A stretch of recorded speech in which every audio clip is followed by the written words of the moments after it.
우리 하나님의 말씀을 보겠습니다.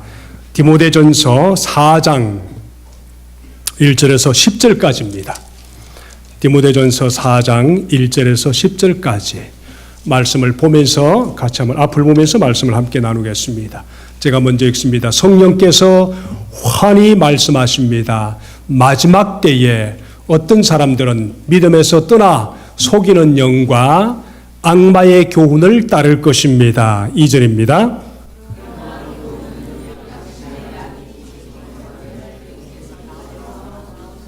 여러분 조금 더 세게 읽어주시기 바랍니다. 이런 자들은 혼인을 금하고 어떤 음식물을 먹지 말라고 할 것입니다. 그러나 그 음식물은 하나님께서 믿는 사람과 진리를 아는 사람이 감사하는 마음으로 먹게 하시려고 만드신 것입니다.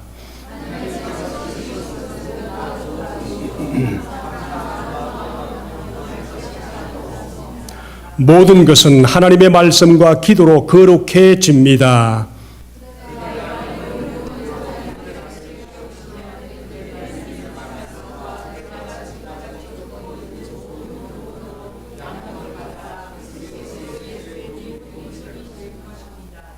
저속하고 헛된 꾸며낸 이야기들을 물리치십시오. 경건함에 이르도록 몸을 훈련하십시오.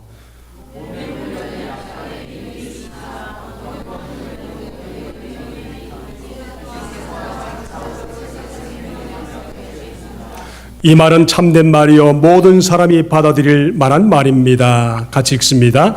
우리가 모든 사람, 특히 믿는 사람의 구주이신 살아계신 하나님께 소망을 두므로 우리는 수고하며 애를 쓰고 있습니다. 아멘.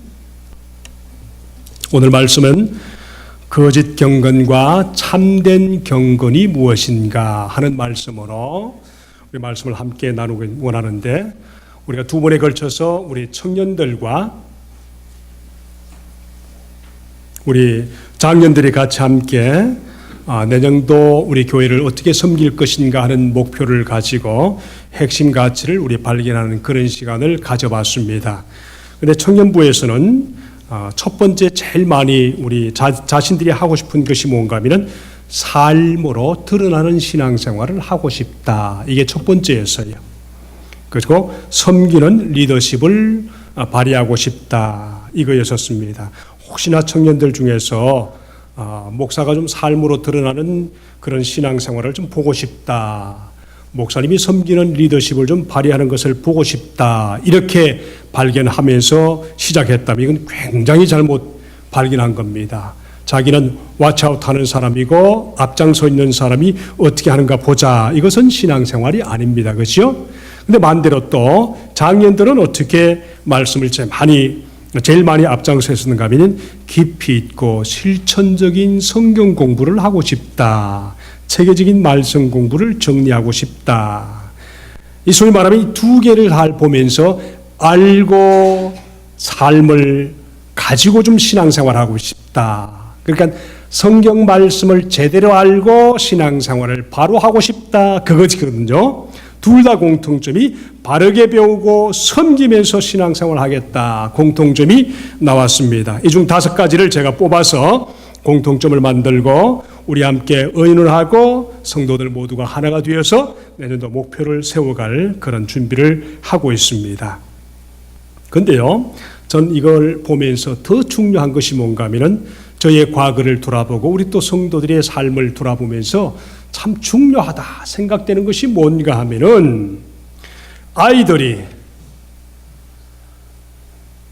어른이 되기 전에 예수님을 인격적으로 고백할 수 있는 믿음을 좀 훈련하면 좋겠다. 그리고 그들이 평생의 말씀에 인도하심을 받아서 그렇게 살면은 좋겠다. 이것을 우리가 온 성도들이 함께 우리가 목표를 잡아서 좀 훈련하면 좋겠다.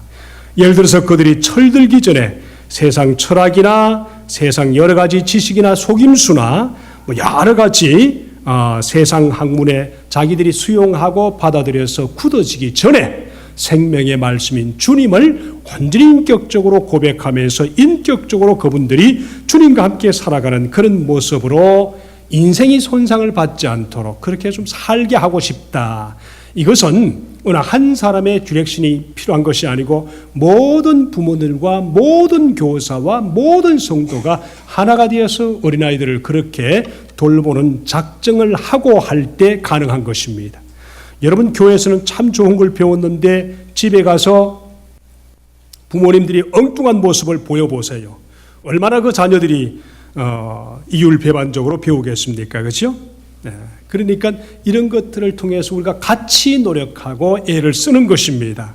또 하나 뭔가 하면은 우리가 이런 목표를 세우고 이런 모습으로 우리 신앙생활을 하는데 더 중요한 것이 뭔가 하면은 내가 내 자신이 신앙생활의 균형을 잡고 하나님 앞에서 내 자신의 신앙생활을 잘 이렇게 밸런스를 맞춰갈 수 있도록, 그리고 다른 영혼들을 도와갈 수 있도록 평신도 드라이브 코칭을 통해서 몇몇 분이 함께 신앙의 균형을 맞춰가는 그런 것을 하려고 합니다. 신앙의 균형을 맞추자. 이것이 소위 말하는 드라이브 코칭입니다. 거기에는 여러 가지 책도 있고 여러 가지 질문도 있고 여러 가지 또 시간도 있습니다. 한번 하셔서 은혜가 되길 바라고요. 그래서 말씀을 정리하면은 삶에서 적용할 수 있도록 말씀을 잘 조절해 주는 것은 우리 사역자들, 교역자들의 몫이라고 하면은 삶의 실천은 우리 모든 성도들의 몫입니다. 함께 애를 써야만 된다는 그런 것이죠. 그리고 바르게 알지 못하면은 바른 신앙생활하지 못한다. 이것은 성경의 진리입니다.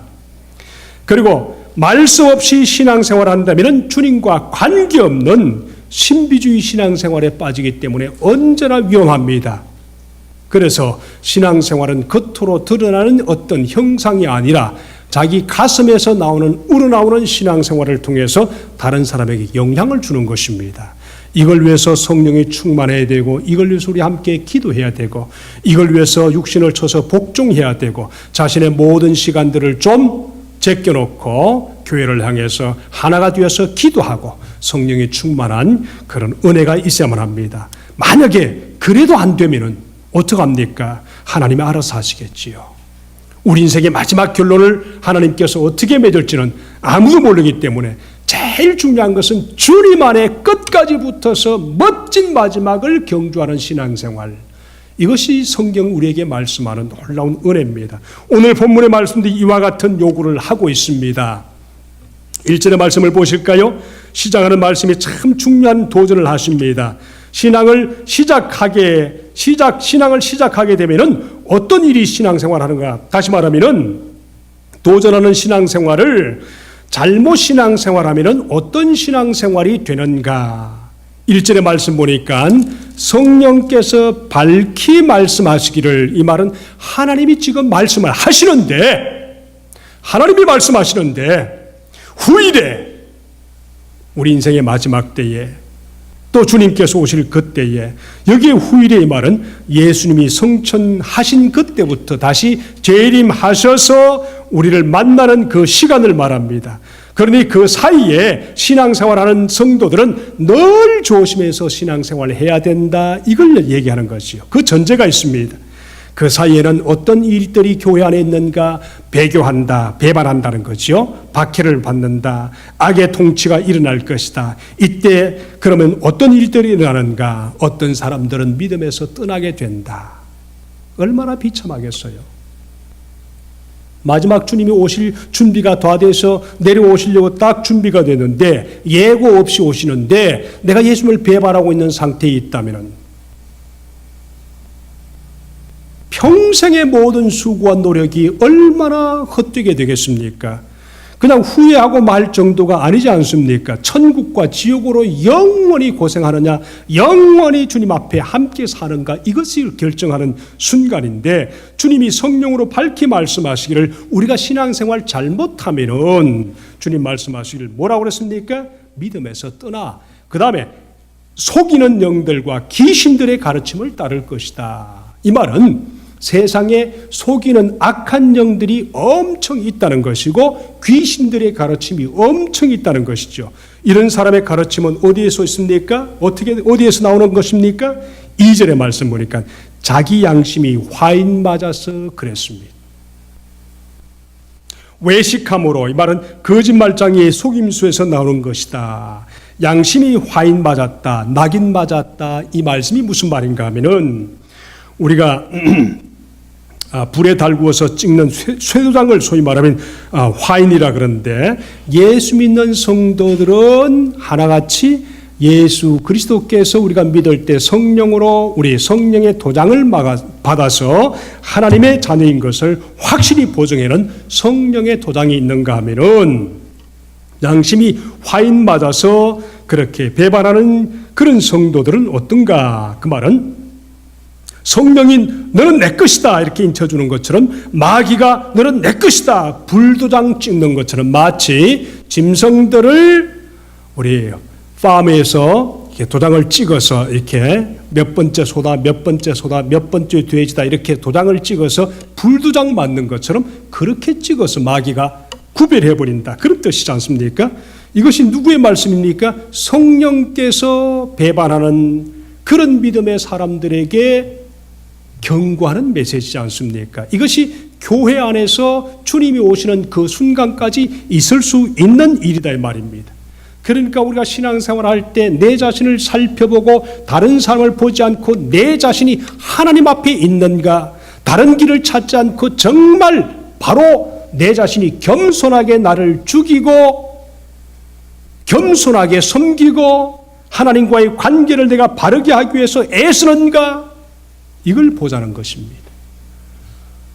어떤 분들은 교회 안에서 오락 자체를 즐기려고 자꾸 그것을 바라는 성도들도 있습니다. 근데 그것도 필요한 거지만은 제일 중요한 것이 하나님의 말씀으로 나 자신을 기쁘시게 하는 영적인 은혜입니다. 이걸 만나야 되는데, 그건 관계없이 성경은 전혀 나와 관계없는 그냥 한 개의 책으로 구별해놓고 예배 한번 떼고 그러고 난 후에 전혀 주님과는 관계없이 사는 성도들이 위험인물입니다, 사실은. 그러면 여러분, 성경을 늘 보는 것이 중요한 것입니다. 왜 제가 이 성경 말씀을 그렇게 많이 강조하는가? 안에서도 강조하지만은 중요하니까 강조하는 것이죠. 자, 성경 말씀의 내용은 우리가 그냥 읽기에는 일반적인 내용 같지만은, 일반적인 내용을 하나님이 주시지 않는다는 것입니다. 우리가 보기에 그냥 단순한 사건처럼 일반적인 내용을 가지고 있는 것처럼 보이지만은, 어떤 성도들이 고민하고 있는 문제, 교회 안에서 어떤 디렉션이 없어서 큰 방황하고 있을 때 그 충격에서 해방되고 자유를 맛보게 하고 더더욱 하나님을 가까이 섬길 수 있도록 해주기 위해서 말씀이 주는 것입니다. 그래서 우리가 성경을 볼 때 이거 다 내 아는 내용이야 그렇게 보다도, 그때 그 문제에 부닥쳐 있을 때 이 말씀이 내 한 사람에게 디렉션을 주면은 전혀 달라지는 말씀이 됩니다. 그래서 어떤 인생의 갈등을 해결해주고 마귀의 밥이 되어 화인 맞지 않도록 도와주는 긴장감 있는 내용들이 바로 성경의 말씀입니다. 단순한 설득이 아니고 그냥 지나갈 그런 내용들이 아니라는 그런 말씀입니다. 그러므로 말씀을 받을 때 심령이 가난한 자들 되어서 말씀을 받아서 새 삶을 찾을 수 있도록 늘 우리가 주님 앞에서 깨어 있어야 된다는 그런 말씀이지요. 성경 말씀은 같은 내용을 듣더라도 고민하는 사람이 듣는 그 사람들에겐 답이 되지만은, 아무런 갈등 없이 그냥 자기 고민, 세상에 어떤 방법으로 해결할까 하는 그냥 세상의 방법으로 듣는 사람이 그냥 책일 뿐입니다. 그냥 내용일 뿐입니다. 근데 영적으로 거듭난 사람들에게는 이 말씀을 정말 고민하고 있을 그때에 그 말씀으로 하나님이 한번 읽어서 성령의 음성으로 들려주면 전혀 다르게 심령이 바뀌어지는 그런 은혜가 있습니다. 이게 말씀의 위력입니다. 여러분, 말씀을 일반적인 내용으로 취급할 것인가, 아니면 이 말씀을 내 삶에 고민하는 디렉션으로 내 말씀에 내 인생의 디렉터로 삼을 것인가, 이것은 여러분의 선택입니다. 자, 여기서 말하는 성도들의 양심의 화인맺게 하는 사탄의 거짓말이 무엇일까? 거짓된 경건이 무엇일까? 이게 3절에서 5절 말씀이 나오는데, 이것도 역시 여러분 그냥 듣기는 굉장히 단순한 말일 수 있습니다. 근데 보세요. 이게 말씀 보니까 혼인을 금하고 또 특정 음식에 대해서 절제하라, 그 말씀이거든요. 얼마나 단순한 얘기입니까? 그렇죠? 근데 보세요. 혼인을 금하라 이 말은 옛날도 교회 안에서 여자들이 항상 주동이 됐던가 봐요. 이단들도 가보면은 남자들이 주동이 되지 않고 여자들이 그냥 미쳐버리는 거예요. 그러니까 거기에서 그냥 난리쳤는데 초대교회도 여자들이 그냥 완전히 영지주의에 빠져서 굉장히 여자들이 주동이 되어서 하는 말이 주님이 곧 오시는데 결혼해서 뭘 해? 그렇게 하면서 결혼을 피했다는 것입니다. 주님이 곧 오시는데 사실 맞지요. 자기가 죽든 주님이 빨리 오시든 그냥 맞는 건 맞는 겁니다. 오실 때까지. 근데 문제는 주님이 오실 때까지 성경이 말하는 것이 뭔지 아세요? 가정을 지키라는 것입니다. 아멘. 주님이 보시기에는 교회만큼이나 가정이 얼마나 중요한가. 여러분 아시지 않습니까? 좀 미안한 말씀입니다만 우리 헤어져 보신 분들은 얼마나 아픕니까? 죽음 앞에서 헤어지는 것보다 생자배로 헤어지는 것이 훨씬 더 가슴 아픈 일이라고 상담가들은 얘기를 합니다. 죽으면 아예 그냥 포기해버리면 되는데 그냥 헤어지는 사람은 원한이 맺히는 겁니다. 그러나 평생의 아픔을 가지고 사는 겁니다. 주님이 원하시는 것은 뭡니까? 이후에 어떻게 됐든 가정을 끝까지 지키는 것입니다. 아마 이것 때문에 가정을 가지는 것이 무엇일까? 왜 결혼해야 되는가? 아마 그래서 이단들이 그래 했을지 모르지만은, 그러나 주님 오실 날짜는 주님도 모르고 하나님만 아시는데 자녀도 결혼시키고 직장도 잡지 않고 돌산에 숨어서 남의 것을 몰래 훔쳐먹고 예배하던 곳이 바로 초대교회였거든요. 직장이 없는데 어떻게 음식을 사서 가져오십니까? 밖에 나가서 제가 보는 초대교회의 성도들의 모습은 카타콤에 들어가서 저들이 음식을 먹을 때 그것은 다 벌어서 가져온 것이면 참 다행이지만은 제가 볼 때는 그 중에 몇몇 것은 몰래 믿는 사람의 농장에 가서 가져온 것도 있겠지만은 거의 다가 그러고 그런 음식들이 아닙니까? 근데 그들이 성공했는가요? 그게 아니란 말입니다. 그런 흔적들이 지금도 남아있지 않습니까? 그렇죠? 근데 숨어서 신앙생활하는 것은 결코 아니다. 그래서 신앙생활은 밖으로 나와야 제대로 되는 것이지 숨어서는 절대로 제대로 할 수가 없다는 것입니다. 밖에 나와서 사람 만나고 복음 전하고 교회 세우고 그러다가 누가 죽이면은 죽어야지요. 이게 초대교회 신앙생활이고 오늘날의 신앙생활인데 믿음 하나 지키기 위해서 숨어서 세상 사람 만나지 않고 카타콤처럼 그렇게 신앙생활하는 것은 초대교회뿐 아니라 그것을 자랑하는 분도 계시지만 저는 반대로 생각합니다. 숨어서 신앙생활하지 말고 밖으로 나와서 세상 사람을 만나면서 내가 믿는 예수를 당신도 좀 믿으시라고 하면서 당신은 정말 이 세상에서 잠시 고생하지만 영원한 천국이 있다는 것을 예수님이 하신 말씀. 그래서 지난주에 나는 예수 믿는 사람입니다. 당신도 예수 믿으십니까? 하면서 복음을 전하라고 해보았는데 어떤지 모르겠습니다. 하나 예를 들어보면요. 우리 장기호라는 어떤 그 목사님이 계십니다. 그 목사님이 그 한국의 대사로서 여러 나라에 다니면서 대사관 역할을 하셨는데 이락 전쟁이 한창일 때 정부에서 이락 대사로 가라고 그랬답니다. 대사관 건물 자체는 그냥 조그마한 방 하나고 그런데 그곳에 가서 고생하라니까 얼마나 힘들겠어요. 안 간다고. 모두가 안 간다고 막 발부둥치는데 이 사람은 믿는 사람입니다. 그래서 나도 안 가겠습니다. 그리고 한참 그렇게 고민하고 있는 어느 날 새벽기도 계속하면서 새벽기도 하는데 하나님이 가라는 음성을 들려주시더래요. 그래서 갔답니다. 네, 가는데 그때 당시에 반기문 외무부 그 장관이 외무부 대사였는데 뭐라고 그러죠? 어떤 외무부 장관이었는데 그 전화하니까 그렇게 기뻐하더래요. 아무도 안 가려고 하는데 가라고 해서 간다고 하니까 그렇게 기뻐하더래요. 근데 가서 막상 전쟁에 보니까요, 매일 죽어나가는 사람이죠. 강물이 조그마한 게 있는데 거기에 아침만 가면은 거기에 많은 시체들이, 젊은 애들이 그냥 총에 맞아서 다 죽어 있더래요. 그런 모습을 보면서 자신은 그렇게 생각했답니다. 저런 죽음을 보면서 내 신앙관이 바뀌어졌다고.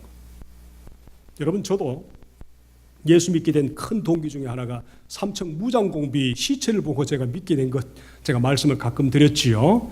군대 가서 또 보니까요, 시체들이 강물에 빠져서 자살하거나 또 어떻게 죽어 있는 시체들 보면서 야, 인생이 이거밖에 안 되는가, 이렇게 끝나야 되는가, 이런 고민을 많이 하다 보니까 그때 당시에 성경을 그냥 보던 것과 그냥 군대 가기 전에 제가 예수 믿고 갔으니까 얼마나 달라졌겠습니까? 그죠? 자, 우리 장 목사님도 똑같은 그런 마음을 가졌던가 봅니다. 그래서 자기가 다시 돌아보면 믿음의 신앙이 더 좋아진 그 이유가 뭔가 하면은 사람이 죽음 앞에 서는 그 모습을 보면서 자기가 신앙생활이 바뀌어졌다. 여러분, 이 말씀은 죽음을 각오하고 신앙생활하는 것이 신앙생활입니다. 아멘. 근데 우리는 조금 힘들다고 육신이 어떻다고 저떻다고 신앙생활을 늘 양보하면 우리는 신앙생활 좋게 할 날을 찾지 못하거든요. 이런 것들을 통해서 우리가 주님께서 지금 말씀하시는데 그 장로님에게 물었습니다. 만약 앵커가 물었습니다. 만약 당시 이게 일반 TV 뉴스에 나온 겁니다. 목사 얘기 나오니까 번쩍 눈이 뜨여서 제가 이렇게 다시 이렇게 봤는데 당신이 다시 태어나면 대사가 되겠습니까? 목사가 되겠습니까? 그랬더니 정말 중요한 질문인데 두말 없이 저는 목사가 되겠습니다. 그러더라고요. 좋은 것이긴 하지만은 제가 볼 때는 세상적인 낙을 누리라면은 목사보다는 대사관이 훨씬 낫지 않습니까? 그죠? 저는 그만한 실력이 된다면 아마 대사를 택할지 몰라요. 가는 곳마다 나라를 대표하죠. 가는 곳마다 무엇이 줄비하게 늘어서 있죠. 얼마든지 쓸 수 있지요. 여러분 어떠세요? 목사 되겠다고 하는 사람 남자들 별로 없을걸요? 근데 그분이 인생을 살면서 복음과 함께 자기 삶을 돌아볼 때 그렇게 고생하고 대접받는 대사관 자신 대사보다도 그래도 복음을 전하고 생명을 전하는 목사가 낫다. 이 말씀은 우리 인생의 가치관이 어떻게 형성되는가에 따라서 그 인생의 삶의 질이 달라진다는 것이죠. 남자들 중에서 선교사도 되고 목사도 많이 되는 그런 은혜가 있기를 주님의 이름으로 축복합니다. 아멘. 여자들 말고 남자들만 아멘 한번 해보세요. 저는요, 정말 물에 빠진 시신들을 보면서 참 저럴까. 그렇습니다. 그런 고민을 하고 있을 때 어느 날 가을, 저는 늦 가을에 그날 또 하나님이 살아 계시는가 고민하고 있을 그때에 하나님께서 찾아오셨어요.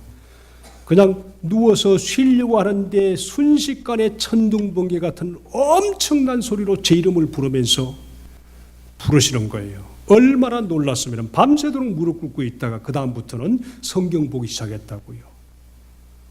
여러분, 주님을 만나는 것은 갈증을 가진 사람은 반드시 만나게 되어 있습니다. 그런데 말씀으로 만나야 제대로 만나는 것입니다. 아멘. 이 말씀의 요지는 우리 신앙생활에 중요한 것이 뭔가 하면은 가정을 포기하는 것이 아니라 가정을 지키는 것이 하나님의 은혜입니다. 어떠한 일이 있더라도 가정을 지키시기를 주님 이름으로 축복합니다. 나이가 들면은 여자들이 남자를 버리고 싶은 마음이 있는가 봐요. 제가 그걸 직접 듣고는 우리 젊은 남자들 조심하시길 바랍니다. 그리고 젊을 때 더 잘해 주시길 바랍니다. 가끔 저는 이런 소리를 부인들로 통해서 듣습니다. 애들 다 시집 장가 다 보내놓고 보자. 어떤 사람들은 애들 다 하이스쿨 다 졸업하고 보자. 여자들 시집 다 보내놓고 보자. 그런 얘기를 자주 하지 않습니까? 그죠? 그러니까 때가 되면 순간적으로 남자들이 귀찮아지는 거예요. 모두가. 이게 얼마나 비참한 남자의 모습입니까? 젊은 분들이요, 용기를 내십시오. 끝까지 같이 살 수 있도록 아내를 위해서 끝까지 잘 기도해 주시길 바랍니다. 성경에는 여자들이 연약한 그릇이라고 했는데 어느 순간에 가면은 강한 그릇이 돼가지고 남자들을 그냥 주님이 반대로 말씀하시기를 결혼하십시오. 그리고 끝까지 가정을 지키십시오. 이것입니다. 만약에 가정을 자꾸만 뭐라고 그러시면 이것은 무조건 좋은 교회든 나쁜 교회든 관계없이 사탄의 음성입니다. 그래서 저는 목사님 도와주세요 하면서 가보면은 이혼하게 도와주세요 아니면은 법정에 좀 서주세요 그러는데 그게 보니까 이혼이 돼. 그래서 그때마다 자주 있는데 그때마다 다른 건 다 도와드려도 제가 그건 못 도와드립니다. 성경이 그렇게 가정을 귀하게 여기시는데 가정을 귀하게 여기시는 아내가 되시길 바라고 남편이 되시길 바라고 자녀들이 되시길 바랍니다. 남자들이 여자들이 늙어지면 별 볼 일 없는데 그때는 자녀들이 참 귀중하게 여기셔야만 합니다. 부모님들이 나를 위해서 평생에 고생했는데 내가 이 정도 못하려 하면서 그렇게 애를 써줘야 자식된 도리를 다 하고 있는 것입니다. 이걸 꼭 명심하시고 여러분 기억하시길 바랍니다. 두 번째 오늘 사탄의 음성이 뭔가 하면 음식에 대한 문제입니다. 성경은 이상하리만큼 무슨 얘기를 많이 하는가 하면 음식에 대한 얘기를 많이 합니다. 술에 대한 얘기도 하고 또 이런저런 음식에 대해서 많이 얘기를 합니다만은 사람이 사는데 음식보다 중요한 것이 어디 있습니까? 좋은 식당 생겼다 그러면은 물불 가리지 않고 가서 먹어보려고 하는 것이 우리 여자들의 마음 아닙니까? 그죠? 또 여자분들이 화를 내면 안 되니까 남자들도 그렇습니다. 어떻게 새로 생긴 식당들은 그렇게 잘 아는지. 야, 한국 사람이 이사 왔다 이건 몰라도 식당이 어디 생겼다 이건 얼마나 잘 아는지 몰라요. 어떤 분들은 신앙생활 열심히 하던 신앙생활 열심히 하는데도 전도하는데 또 그냥 전도했다고 해서 가는 분도 계시더라고요. 야, 이게 정말 이렇게 해서 되겠는가? 이런 것이 걱정스러워. 예수님 당시에도 음식에 대한 문제가 굉장히 성경 속에 많이 등장하는 것을 보면서 예수님의 제자들이 믿는 사람들이 이런저런 얘기를 음식에 대해서 많이 하니까 그때 예수님이 정리를 해 주셨습니다. 예수님께서 무리를 가까이 보시고 그들에게 말씀하시면서 너희는 모두 내 말을 듣고 깨달으라 그렇게 하면서 마가복음 7장 14절 23절에 그렇게 말씀하십니다. 무엇이든지 사람 밖에서 사람 안으로 들어가는 것은 그 사람을 더럽게 하는 것이 아무것도 없다. 마가복음 7장에서 그렇게 말하지요. 사람에게서 나오는 그것이 사람을 더럽게 한다. 그렇게 말하면서 너희도 아직 깨닫지 못하느냐? 밖에서 사람의 몸에서 속으로 들어가는 것은 사람을 더럽게 하지 못하는 것을 너희가 알지 못하느냐? 말씀을 정리하면은 예수께서 이런 말씀을 하여서 모든 음식이 깨끗하다 하는 말씀과 디모데전서 4장에서 하시는 모든 음식이 깨끗하다 하는 말씀과 동일한 균형을 이룹니다. 정말 잘 만났다. 오늘 저녁부터 내가 그 좋아하는 포도주와 또 그 좋아하는 맥주를 내가 사놓고 냉장고 속에 시원하게 두고 저녁에 좀 먹고 자야지 하는 분들은 들으십시오. 음료수는 음식이 아닙니다. 아멘. 먹어서 자기 몸을 채우고 에너지를 주는 그걸 말하지 우리 인간이 요령을 부려서 취하도록 만든 것은 아닙니다.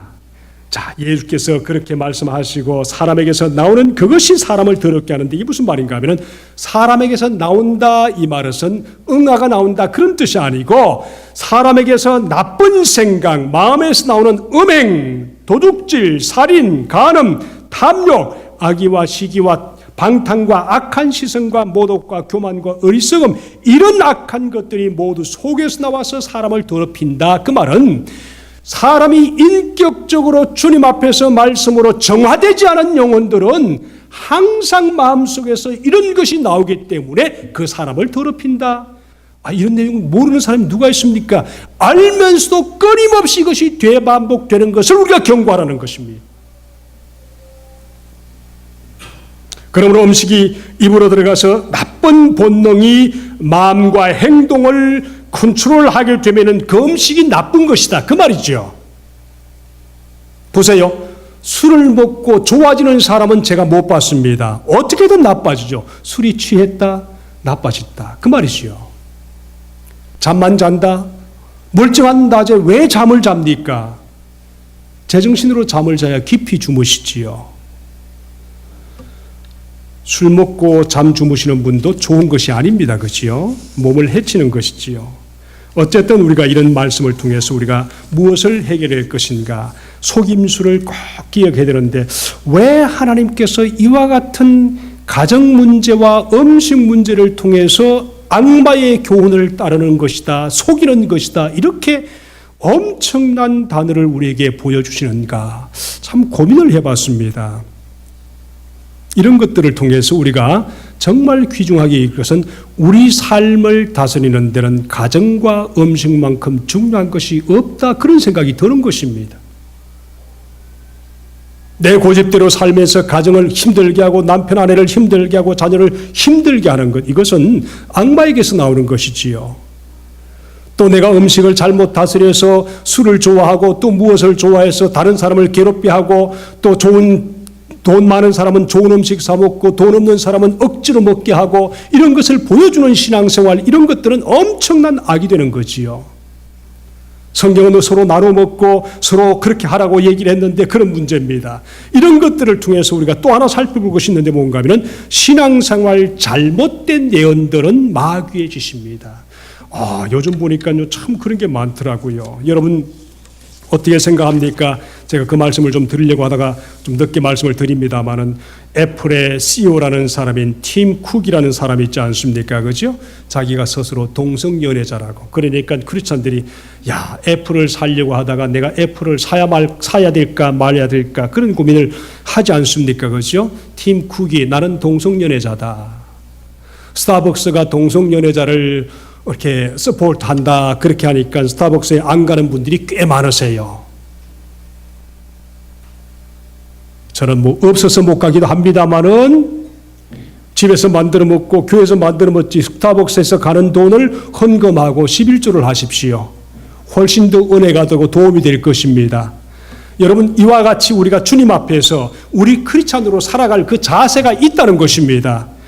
여러분 이런 것들을 통해서 자기는 그것을 신이 내린 동성연애는 신이 자기에게 내려준 큰 선물이라 그렇게 말했다고 하네요. 마지막 때가 되면은 이와 같이 신앙생활을 어떻게 해야 되는지를 우리는 정말 자신이 정리해야 될 중요한 대목입니다. 그냥 신앙생활 해야 될 문제가 아니라는 것입니다. 요즘 참 거짓 예언들 때문에 얼마나 힘듭니까? 그죠? 자신은 1000번이나 천국에 갔다 왔다고 그리고 12월 14일에 한국에 전쟁이 난다고 이렇게 하면서 떠드는 어떤 홍아무개 전도사님이 계세요.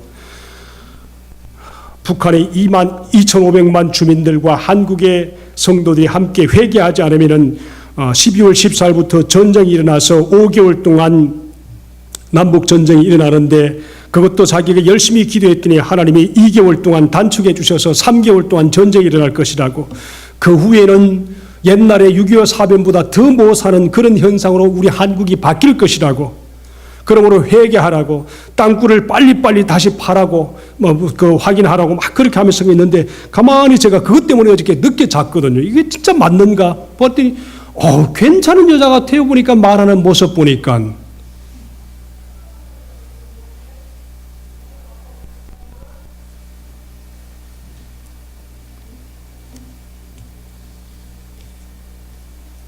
(2010년 7월) 캐나다 데이빗 오워라는 목사님이 한국 가서 복음을 전하는데 제2차 한국 전쟁이 일어날 것이니까 남북한 쌍방이 미사일로 공격하면서 큰 전쟁이 있을 것이니까 회개하라고 막 외친 것을 제가 들었습니다.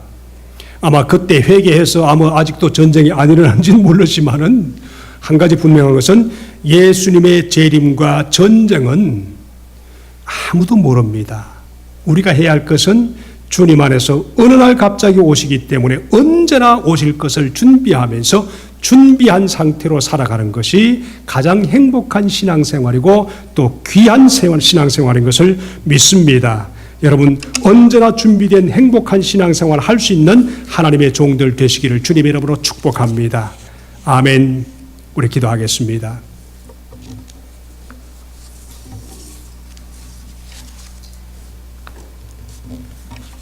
우리 시간 한번 같이 기도하십시다. 하나님의 성령께서 우리를 붙들어 주셔서 성령의 충만한 삶을 경주하게 하시고 하나님이 기뻐하시는 놀라운 은혜를 따라서 우리가 정말 기도하는 영혼들이 될 수 있도록 우리 한번 같이 기도하시고 아픈 자들 위해서 기도하는 시간 되길 원합니다. 우리 같이 기도하겠습니다. 아버지 하나님 고맙습니다. 참으로 감사합니다. 아버지